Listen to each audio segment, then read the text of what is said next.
Well, hello, everyone, and welcome to another episode of the Lending Podcast. We are your hosts. That's Jeff Hello. Jones, and I'm John Burnham. Thank you for being with us again today. We're going to talk about some interest rate updates out there. So we're seeing we have some interesting data for you. Yeah, this morning we looked at just the historical rates as we love geeking out on our numbers of what goes on in our market.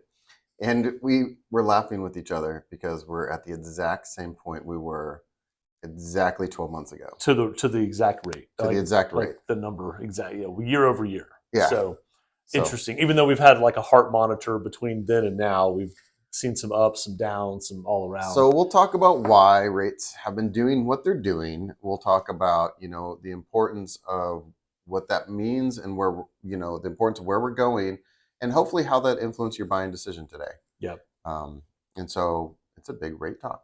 Yeah. So let's recap on what drives interest rates, right? Because we all know about a year ago, we were anticipating, or really towards the end of 2023, I would say, we were anticipating that the Fed would lower the short-term lending rates this year. Gosh, we heard up to 6 rate cuts, like 4 to 6 rate cuts, then it was 3. Well, now we are summer of 2024.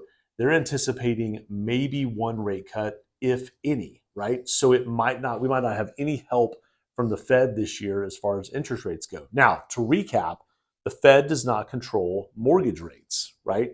The bond market controls mortgage rates. So how do we tie all that together? Well, if you look at summer a year ago, 2023, interest rates, the average rate was about 7%. Okay, 30-year fixed, Mr. and Mrs. Good Credit, 7% on 30-year fixed. As we approach the fall, September, October, November of 2023, rates spiked to about 8%. Now, the Fed had nothing to do with that necessarily. They weren't raising rates. They weren't lowering rates. This was all driven by the bond market, and the bond market moves based on inflation. So we had some really tough or rough inflation readings in the fall of 2023. That caused mortgage bond buyers to sell off, and there was no demand or very little demand for mortgage-backed securities, which is mortgage bonds. And so we saw our rates spike. So in October of 23, we saw some of the highest rates we've ever seen. We were talking off camera. Yeah. I mean, we were doing loans at 7.99, 8%. I've got a couple of investors that were in the 8s, 8.5 in October of 2023.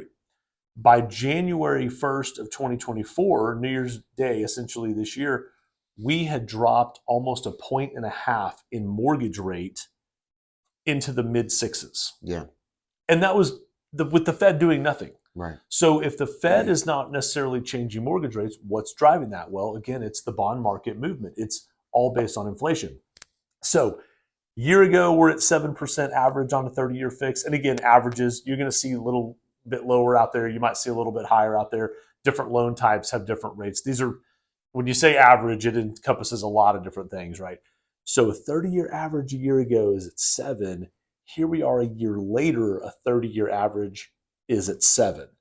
But in between there, we went to 8 and we went down to 6.5. And now here we are back at 7, roughly. So all that has to do with the inflation numbers. And the inflation readings were finally starting to get some consistency and some reduction in those inflation readings and maybe some slower consumer spending, but it's just been up and down, up and down. Yeah, if you look at like the 12-month curve of what the rates have been doing, it looks like an M. Yeah. Right? From a year ago, it went up all the way to 8, down to 6.5, up again to 7.5, down to 7. So it's been an interesting up and down. It was interesting. I used to have this living document, it was a Word document where I used to chart other people's forecasts of where the rates are going to be, in 12 and 24 months. And when I looked at that one from a year ago, 5 out of 6 of the major forecaster models out there all showed a huge decrease in rates. So 5 out of 6 of them were wrong. And these are smart people, way smarter than most think tanks out there. They're the top of the forecaster model. So, and the one that got it right was funny. It's usually the least credible. Yeah. So that's exactly right. So yeah, it's really hard to have people say this is where, here's my magic 8 ball. This is what I think the tea leaves are showing. This is where we're going to go, because we get asked it almost every other day. Like, Sure. where do you see rates ending this year, or Mm-hmm. what's going to happen in the next couple months? Um, and most people, are kind of wrong in it, obviously. So we want to give good news. I think Sure. that is human nature, Yep. and we'd love to tell people, you know, rates are going to get lower so that we can get more buyers and everyone gets more business. That's what we want to tell people, but it's not always the case. It's not always the case. Yet, to piggyback on that, I'm going to make a bold prediction here. Uh-oh. I believe that we will see some lower rates at the end of 2024 because the data has lagged longer than I think the experts were thinking it would. So, in other words, a year ago, the forecast was rates are going to be lower in 2024. Here we are in 2024, rates are not lower necessarily. So we're starting to see some of that data though come in, and we hear this from the Fed all the time. They're data driven, they're data dependent, Mm-hmm. and the data really hasn't given them the confidence yet to go ahead and lower the short term rate. What that will do, it'll cause a snowball effect. It'll cause a domino effect of investor activity out there, hopefully spurring more activity in the bond market, more buyers jump in to buy mortgage bonds, institutional buyers. That's going to lower the yields. That's going to lower our interest rates, 30-year fixed mortgage rates, right? So when the Fed makes that rate cut decision, it's going to be front page news. It's going to be blasted everywhere on the socials, and it's going to be interest rates go down. Well, guess what they're forecasting? 0.25% in rate cut for the Fed. That's not a big rate cut, It's okay, not a big rate everyone? cut. So we just talked about from October of 2023 to January of 2024, mortgage rates went down 1.5%, 1.5% in 3 months. And if you take a $400,000 house and lower the interest rate by 1.5%, that is $6,000 a year in interest, roughly. That's $500 a month. What is a quarter point going to do? It's about $80 a month. Right. So it's not a needle mover when the Fed cuts the rates. What it will be, though, is it's going to be that headline that's going to spur more activity. So Right. if you are a buyer on the sidelines and you're listening to this and you're thinking, I want to wait for rates to go down, we've had this conversation before.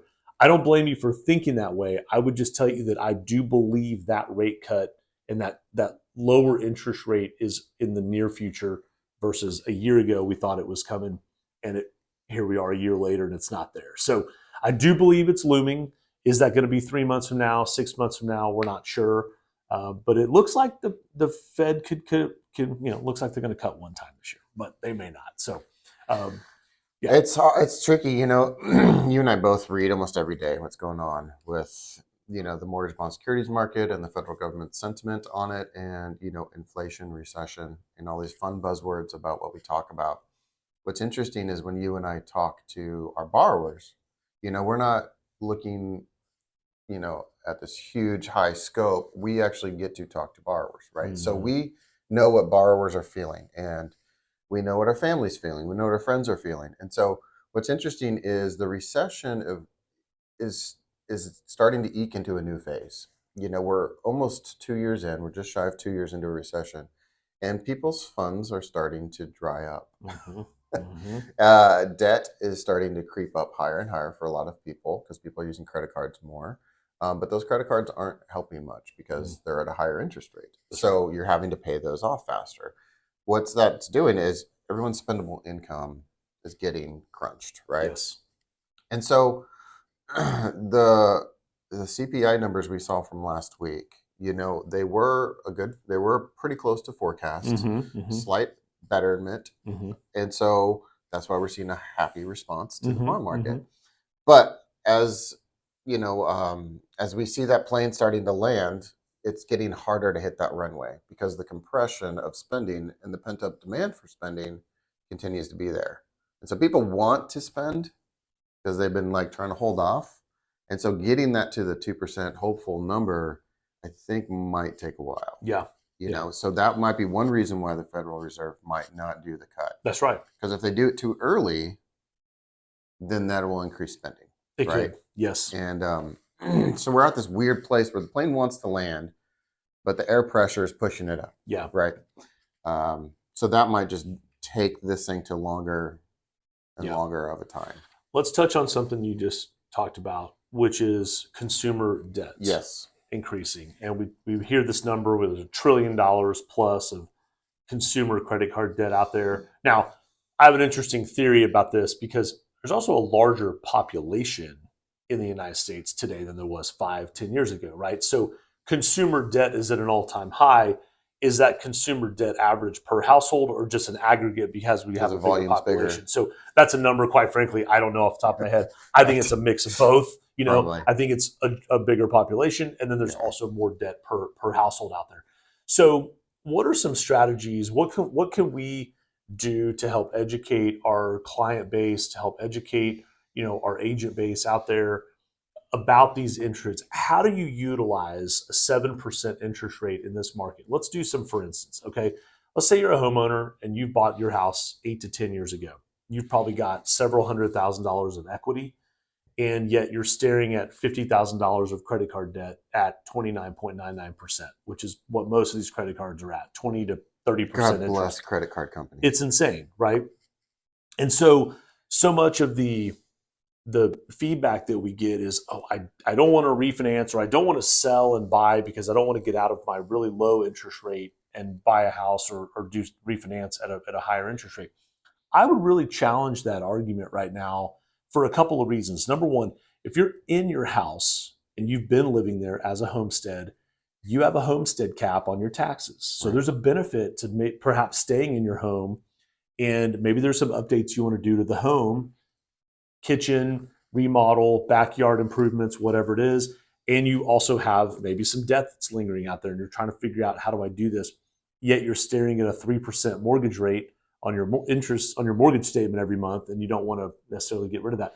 I would really challenge that thinking right now of, how do we consolidate and perhaps get the home improvement money out of the home, stay in that home. You like the home, you like the area, you like the neighborhood, but you feel like there's some things you need to do to the home to make it livable for your family, for your lifestyle for the next 5 to 10 years, and yet you're staring at this credit card debt. I really think that's something we have to look at. Mortgage interest is a tax deduction. Credit card interest is not. Car loan interest is not a tax deduction. So how can we do a debt consolidation loan, pay off the credit card debt, maybe even garner some funds for home improvements? Yes, you're going to lose that amazing 3% rate, but you're also going to get rid of 30% credit card interest. So is it the right decision for everybody? Perhaps not, but let's have that conversation. I think that is getting overlooked out there as our credit card debt is escalating. Right. Our minimum payments on those credit cards is escalating because the Right. interest is so high. The credit card company has to make your minimum payment higher, so your monthly minimums have gone up.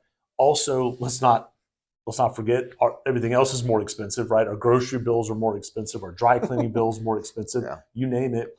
And so how can we look at this and use your mortgage as a tool to perhaps do a consolidation and reduce your overall monthly payments? And we're doing several of these, and it's really beneficial for folks. Yeah. I agree. It's a wonderful tool that can be used when you need it. There's a reason why you and I put people on, a monthly review of their home, and they get an email every week that gives them a report of their home, and it's a dynamic report of, like, how much equity you have, how much you Right. can cash out of your home, what you can do with that. And so if you're not looking at those numbers, or you're not getting those numbers, like, we're happy to help. We're here in Austin, Texas. But I feel like, we've covered, rate updates. We've covered, reasons to refinance right now. But I feel like there's a couple other reasons that we're seeing currently this week. Like, Oh, what other refinances are we for looking at right sure. now? I mean, it's unfortunate. We're having this conversation quite often, but I'm just seeing an uptick in divorces out there, and I'm seeing an uptick in those conversations where we have two people that have one house. They're splitting up. Are they going to sell the house, buy two houses, sell the house, buy one house, stay in the house, refinance it? Just all the different scenarios that come with that. When we always Right. say, when people separate, credit does not. So if you have two people on a mortgage and one of them is going to keep the house and the other person is moving out, that person, per the divorce decree, presumably the person that's staying in the house is going to have responsibility for that mortgage. So the person that's moving out does not have to count that mortgage as a Right. debt. And so is that a reason to refinance? It could be, because I also seen per divorce decree that it's oftentimes the person that's staying in the house and keeping the house must refinance or sell it within a year. I've seen that in some decrees written in. So we just want to have an overall plan. We have a strategy discussion on how we're going to use this equity properly, how we're going to help these two people that owned a home together that are splitting up figure out the best strategy for them financially. And Mm-hmm. oftentimes both parties don't necessarily qualify on their own to go purchase something else. There might have been Right. one more of a breadwinner income wise in the relationship than the other one. And so we just need to discuss how we're gonna, how we're gonna tackle that. So I am seeing a lot more of that. Definitely, we're seeing construction loans that folks have built homes are going from construction loans to their permanent loan. Right. So we call that a construction to perm. That's also considered a refinance because you already own the property, obviously, and now you've built your home. So there's a debt consolidation, divorce situations, construction to perms. Like there's several different reasons that folks should be looking at refinancing right now. And the one I was just telling you about, my client bought a house a year ago. He renovated the house. It was a really good value. It was actually the house next door to his homestead, Yeah. and he was able to acquire that. We loaned him the money for the acquisition and the rehab money for the renovation. Nice. And now we're taking that and putting it together into one mortgage. And believe it or not, his permanent loan on the new mortgage will be a lower interest rate than that construction loan that he got for the renovation. So even though rates are elevated to some degree, they're still well below the prime interest rate. Prime interest rate is 8.5 right now. And most banks do their construction loans based on prime plus something or prime minus something. So if you're at prime plus one, that's 9.5% right now. Yeah.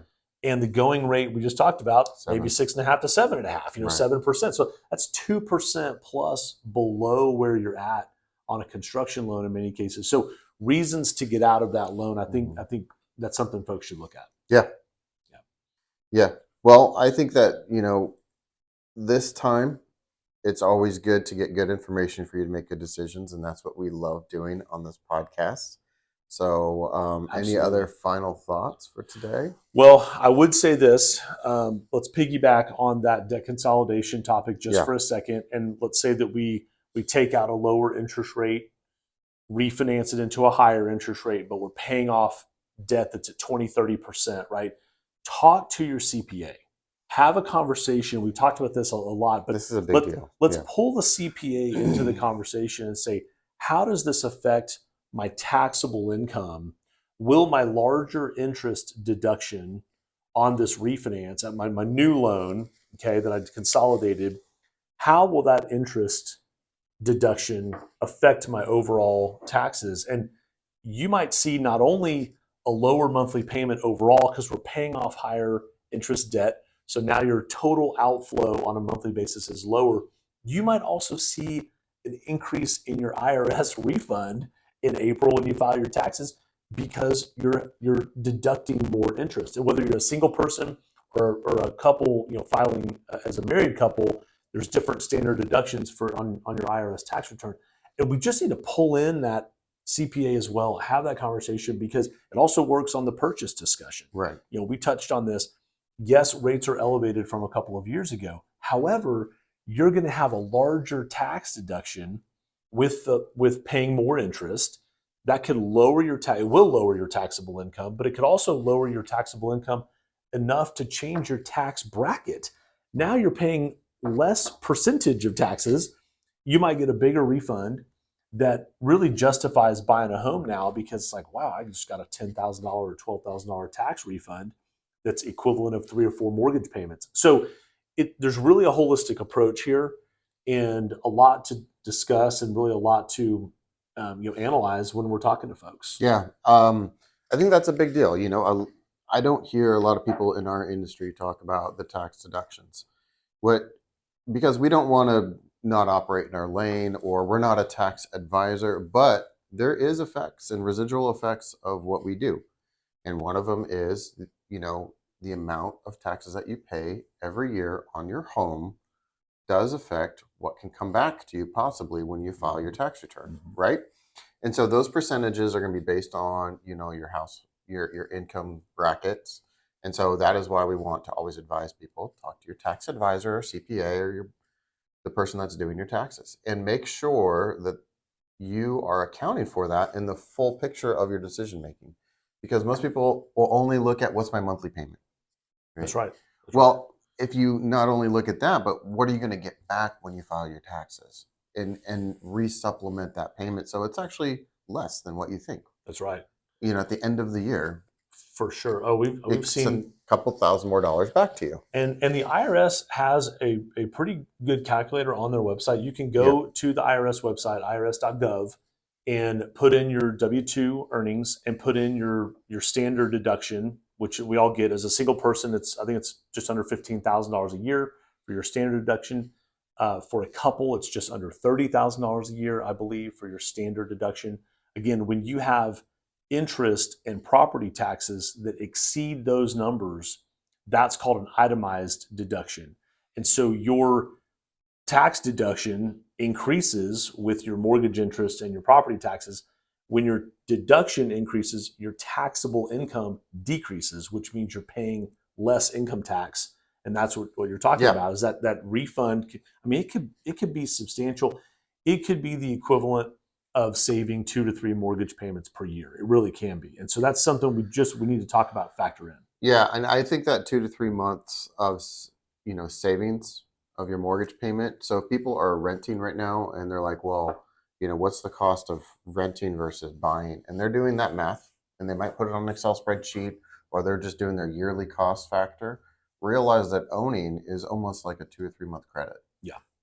Yeah. When you file your tax return, and those deductions are able to be available for you. That's right. And So yeah, and some of those rent versus buy calculators we've right. done, it does factor in your Yep. tax bracket based on your income. So it factors some of those numbers in Right. as well to the break even, or the decision making of, should I rent, should I buy. Yeah. That tax deduction is included in that Right. analysis.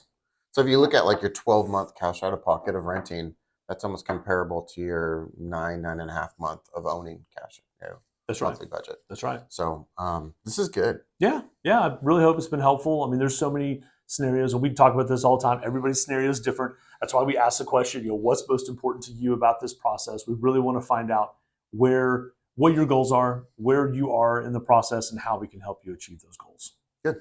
Well, thank you so much for listening to us today at the Lending Podcast. Please like, subscribe, and share, and give us some comments. See what you want to hear from us as we continue on this journey with you. We would appreciate that for sure. Thanks so much. Thank you. We'll see you next time.